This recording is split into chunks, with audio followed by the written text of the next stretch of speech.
rrugën.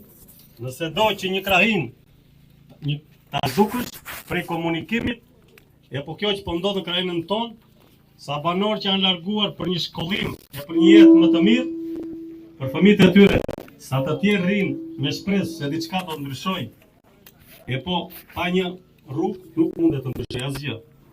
Jemi përpjekur mundësitë tona, kemi ngritur e kemi pritur, por edhe pritja ka një kufi. Sot, me gjithë së bashku, një zëri, drejtojmë institucioneve nga kryeplejësia, fshatrave, bashkisë e lëvizjes. E në fund, jo se lam të fundit, por e lam të na dëgjon dhe më mirë.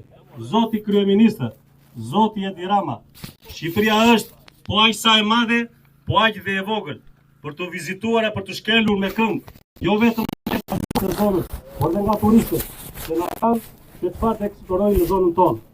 Pa një rrugë, ku mund të shkojnë?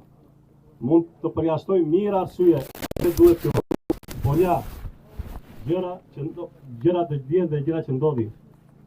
Se në fund të fundit, rruga është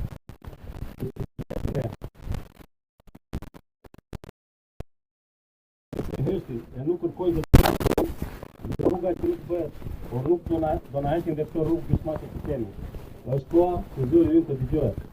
Prandaj, unë dua t'u falenderoj të gjithëve që sot zërin ton e dëgjuat dhe jemi këtu të gjithë bashkë për një qëllim. Fjalën e merr Zoti na nuk ja.